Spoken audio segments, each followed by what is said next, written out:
En el sur de la península ibérica se encuentra uno de los lugares más raros de Europa. Un lugar donde se puede pagar con libras y con euros, donde hay una roca gigante que sobresale y hasta donde hay monos.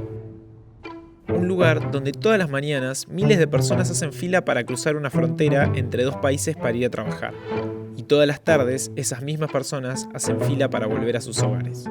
Esta frontera se ha flexibilizado y endurecido a lo largo del tiempo, pasando de estar completamente cerrada en una época a ser muy fácil de pasar, incluso a pie. Esta situación tan particular se da porque este pedazo de tierra conocido como Gibraltar, por más de estar en la península ibérica, es propiedad del Reino Unido. Y la historia de este lugar no habla solo sobre política y poder, sino sobre cómo las líneas que trazamos en los mapas pueden cambiar la vida de miles de personas de un día para el otro.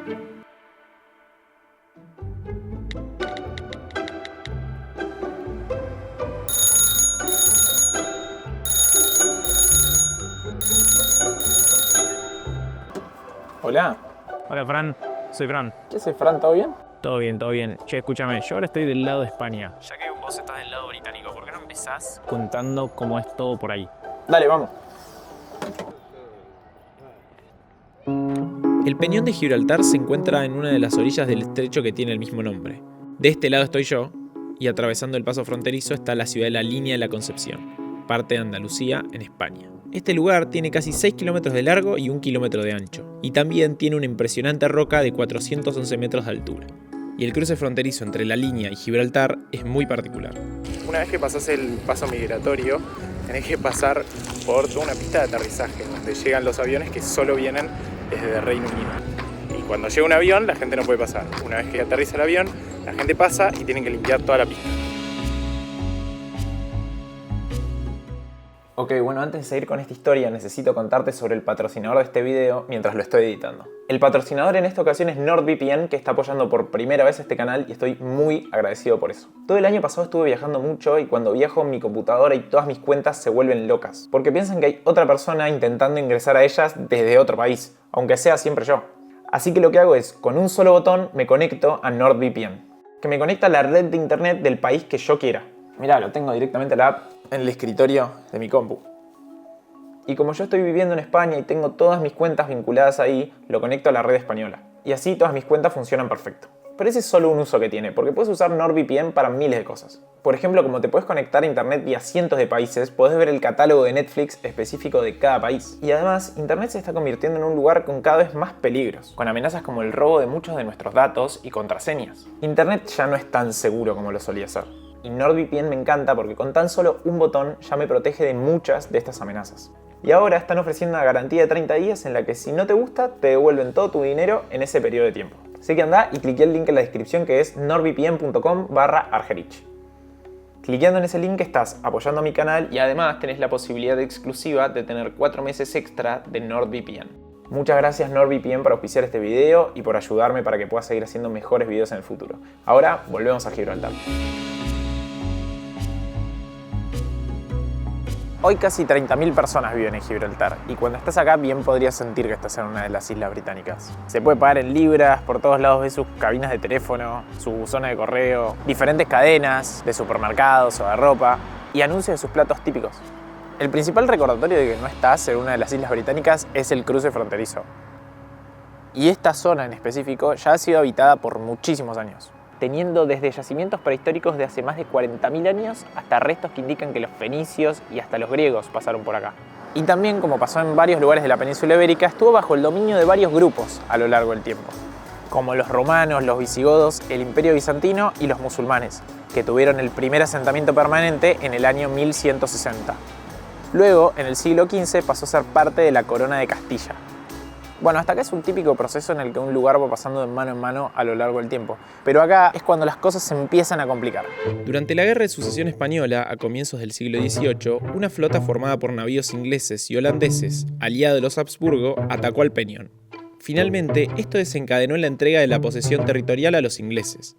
Esta nueva posesión sería reconocida a partir del Tratado de Utrecht, en 1713, que fue el que puso fin a la guerra. En este tratado, España cedía de forma perpetua el Peñón a Reino Unido sin jurisdicción alguna, aunque con una cláusula por la cual si el territorio dejaba de ser británico, España tendría la opción de recuperarlo. Sin embargo, España no se quedó de brazos cruzados ante esto. y siguió intentando recuperar el territorio. Por ejemplo, con un ataque que duró 4 años, conocido como el Gran Asedio. Sin embargo, en ningún ataque logró lo que buscaba, ya que en este proceso es cuando comenzó la defensa de Gibraltar, que la llevaron a cabo de una forma muy ingeniosa, a través de túneles dentro de la roca. Y por acá estuve paseando un rato. Para seguir hay que ponerse un casco, así que...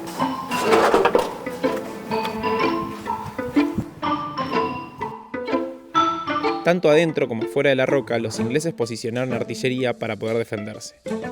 Y esto empieza a mostrar cómo la ciudad se fue armando para convertirse en una fortaleza casi impenetrable. Con el tiempo, el territorio se fue poblando con personas de orígenes diversos y terminó recibiendo el estatus de colonia británica en 1830. Y aunque para ese momento ya era un lugar estratégico entre Europa y África, la apertura del Canal de Suez en 1869 hizo su posición incluso más valiosa, ya que una parte importante del comercio marítimo mundial empezaría a pasar por ahí.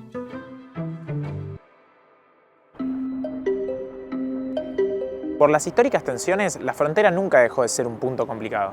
Y el Istmo, que es el lugar donde se conecta el Peñón con España, es uno de los lugares más complejos. Porque a esa parte no se la reconoce por completo británica en el Tratado de Utrecht. Esa zona fue ocupada a principios del siglo XIX cuando hubo una epidemia de fiebre amarilla en el Peñón. Y allí España accedió a que se pudieran construir edificios de una planta para poder recibir a las personas que estaban sanas y evitar los contagios. Y a principios del siglo XX, en esa parte, Gibraltar levantó lo que se conoce como la verja, que es el cruce fronterizo.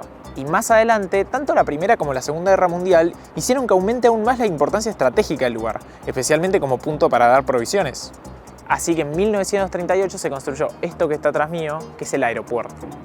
El Aeropuerto Internacional de Gibraltar está construido sobre el istmo. Y como es un lugar bastante difuso de quién es el dueño, a España eso no le gustó nada. Y eso sigue siendo un problema al día de hoy. Gibraltar se convirtió en un lugar tan importante militarmente que ya los civiles no eran una prioridad. Y durante la Segunda Guerra Mundial mucha de la población civil fue evacuada a diferentes lugares, mientras que el lugar era una base militar. Se estima que más de 15.000 personas se fueron del Peñón. Pero cuando se terminó la guerra, algunos años después, la relación entre España y Gibraltar se endurecería aún más. A principios de la década del 60, el gobierno español de Francisco Franco planteó la situación de Gibraltar ante el Comité de Descolonización de la ONU. La Asamblea General le pidió a España y al Reino Unido que inicien conversaciones para resolver el problema de Gibraltar, siempre y cuando se protejan los derechos de los gibraltareños. Para lograr esto, se apeló al derecho de autodeterminación de los pueblos, a partir del cual los gibraltareños votaron en un referéndum en 1967 para decidir si querían seguir con su situación o pasar a formar parte de España. Y el resultado fue que una abrumadora mayoría de gibraltareños expresó su voluntad de permanecer bajo soberanía británica, con casi 99% de los votos. Esto también llevó a otro cambio en 1969, cuando a partir de un cambio en la Constitución de Gibraltar, el gobierno británico le cambió el estatus de colonia por el de territorio británico de ultramar. A partir de esto, se le transferían diferentes asuntos al Poder Ejecutivo local, que sería elegido por los gibraltareños, y solo quedarían bajo el gobierno británico los asuntos que estén vinculados a relaciones exteriores y defensa. Pero cuando se aprobó la nueva Constitución de Gibraltar, el gobierno de Franco actuó en consecuencia. Yo digo simplemente esto: Gibraltar es de españoles, y es tarea de todo gobernante y todo ciudadano de este país el procurar su restitución a la integridad de la patria. Este cambio fue interpretado por las autoridades españolas como una contravención del Tratado de Utrecht. Así que como represalia, en 1969 el gobierno español suprimió las comunicaciones por tierra entre España y Gibraltar, cerrando por completo sus fronteras. Con esto buscaba aislar a Gibraltar y dificultar la vida de sus habitantes, y de esa forma ejercer presión para que Reino Unido quisiera negociar la devolución del lugar. Los gibraltareños que tenían amigos y familia o que trabajaban a ambos lados pasaron de tener permitido caminar libremente de un lugar a otro a solo poder hacerlo por un viaje de todo el día en barco a través del mar. Esto trajo consecuencias tanto para Gibraltar como para la localidad española de La Línea, que dependía económicamente de la frontera y obviamente deterioró las relaciones entre España y Reino Unido. Y este es uno de los motivos que llevó a que sucediera una de las cosas que menos le convenía a España, que es que creciera un sentido de orgullo, independencia y determinación por parte de los gibraltareños, porque en este aislamiento se empezó a forjar un mayor sentido de comunidad. Los gibraltareños dejaron claro que querían que las fronteras sean más sencillas, pero no a cualquier costo. Hoy en día, ese espíritu se sigue viendo reflejado cada sábado en la ciudad, donde diferentes miembros de la comunidad se visten con un uniforme típico británico y hacen una representación de la entrega de las llaves que se hace originalmente todos los días en la Torre de Londres. El fin de esta actividad es preservar su historia, para mantener viva la importancia del ejército a la hora de defenderse de los asedios y a modo de recordatorio de su identidad cultural. Finalmente, con la estrategia siendo un fracaso rotundo, y tras la llegada de la democracia a España, en 1982 se inició un proceso de normalización de las relaciones con Gibraltar. Y así, la frontera se fue abriendo de nuevo de forma gradual hasta que se normalizaron las fronteras terrestres. Sin embargo, España nunca dejó sus reclamos, con más o menos intensidad, pero los reclamos persistieron. En 2001, España y el Reino Unido anunciaron un acuerdo preliminar que incluía una propuesta de cosoberanía. Se convocó para ello a otro referéndum en 2002, formulado mediante la siguiente pregunta: ¿aprueba el principio de que el Reino Unido y España compartan la soberanía de Gibraltar? Votó cerca del 88% del padrón y ganó el no, otra vez, con un 99%.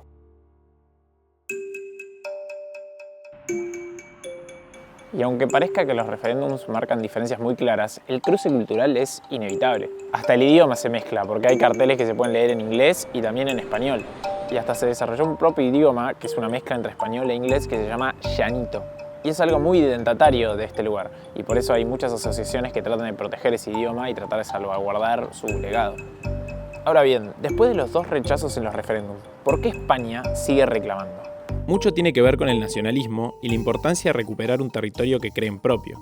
En términos legales, desde España aseguran que el Reino Unido y Gibraltar están incumpliendo el Tratado de Utrecht, ya que según ellos en el Tratado de España no se dio ni las aguas territoriales, ni el espacio aéreo, ni la zona donde está el istmo. En los últimos años, Gibraltar se ha agrandado a partir de construcciones sobre el mar, y han habido disputas con los pescadores en relación al uso del agua, sumado a frecuentes enfrentamientos entre la Marina Real y la Armada Española por el uso militar de la zona. Desde el Reino Unido refutan esto porque dicen que el tratado está abierto a la interpretación y que según las leyes internacionales ellos tienen derecho a usar esa tierra y el agua. También a España no le gusta mucho el rol que ocupa Gibraltar en el lugar, ya que por sus pocas normas impositivas, desde España ven a Gibraltar como un paraíso fiscal y que por su escaso control y sus pocas regulaciones se convirtió en una zona clave para los contrabandistas. Otra de las cosas es que Gibraltar está catalogado por la ONU como una colonia. Y desde España argumentan que se debería seguir el proceso de descolonización que promueve la ONU, pero a partir del principio de integridad territorial, y no el de autodeterminación de los pueblos, ya que dicen que Reino Unido tomó Gibraltar cuando ya era parte de España. Sin embargo, en los últimos años pasó algo que hizo que los gibraltareños y el Reino Unido tuvieran un contrapunto. Cuando fueron las votaciones por el Brexit, donde se proponía la salida del Reino Unido de la Unión Europea, casi el 96% de los gibraltareños votó por quedarse. Porque ellos sabían que los afectaría bastante tener otra vez una frontera poco flexible con España, como les había pasado en la época de Franco. Pero el resultado a nivel nacional no fue como deseaban. Y otro conflicto se avecinaría. Gibraltar es un lujo en comparación con su ciudad vecina, porque tiene uno de los PBI per cápita más altos de Europa, con una economía principalmente basada en el juego, los servicios financieros, el tráfico portuario y el turismo. Casi 15.000 personas cruzan a Gibraltar para ir a trabajar todos los días. La situación es especialmente complicada para quienes trabajan del otro lado de la frontera, porque no solo son afectados por las diferencias entre uno y otro, sino que son afectados por problemas más grandes, porque pueden tener problemas económicos específicos de España, específicos de Reino Unido, o de cualquier roce que haya entre ellos. Mientras que la mayoría de los ciudadanos de la Unión Europea todavía pueden pasar bastante libremente esta frontera, a los británicos y gibraltareños se les ha complicado bastante, poniéndoles palos en la rueda para que cada vez se les haga más difícil cruzar, con requisitos únicos solo para ellos. Así que como represalia, del otro lado de la frontera también se pusieron más exigentes. Por ejemplo, con las autoridades gibraltareñas empezando a pedir de forma obligatoria el pasaporte a quienes quisieran cruzar hacia allí, cuando antes solo pedían el documento nacional de identidad. Esto generó filas larguísimas en las fronteras para poder entrar y las tensiones se volvieron a acrecentar entre ambos bandos. Trouble will be for all of us. Gibraltar will suffer. We are the ant in this equation. They are the giant in this equation, but we will hurt people on both sides. And our job as politicians must be to make the lives of people better whilst preserving the things that are fundamental and that we hold dear and that we will never compromise. Tanto la línea como Gibraltar se necesitan mutuamente. aunque su forma de vincularse a veces esté un poco desbalanceada. Del lado de la línea, unos metros antes del paso migratorio, se erige un pequeño monumento en homenaje a los trabajadores de la línea que cruzan a Gibraltar. Mientras que apenas uno cruza esa frontera, lo primero que aparece es una cabina de teléfono típica británica y un gran cartel señalando que estás por caminar por la avenida Winston Churchill. Hoy, los líderes políticos ya no hablan de una posible ecosoberanía, pero sí de la construcción de un espacio de prosperidad compartida. Pero esta situación resulta un recordatorio más de los diferentes mundos que podemos crear a través de las decisiones políticas. Por un lado, el de una puerta abierta, donde las culturas se unen, fusionando su cocina, sus costumbres y hasta su lengua. Y por el otro, el de un muro imposible de pasar, marcado por una línea que puede definir la vida de miles de personas a partir de su trazado en el mapa.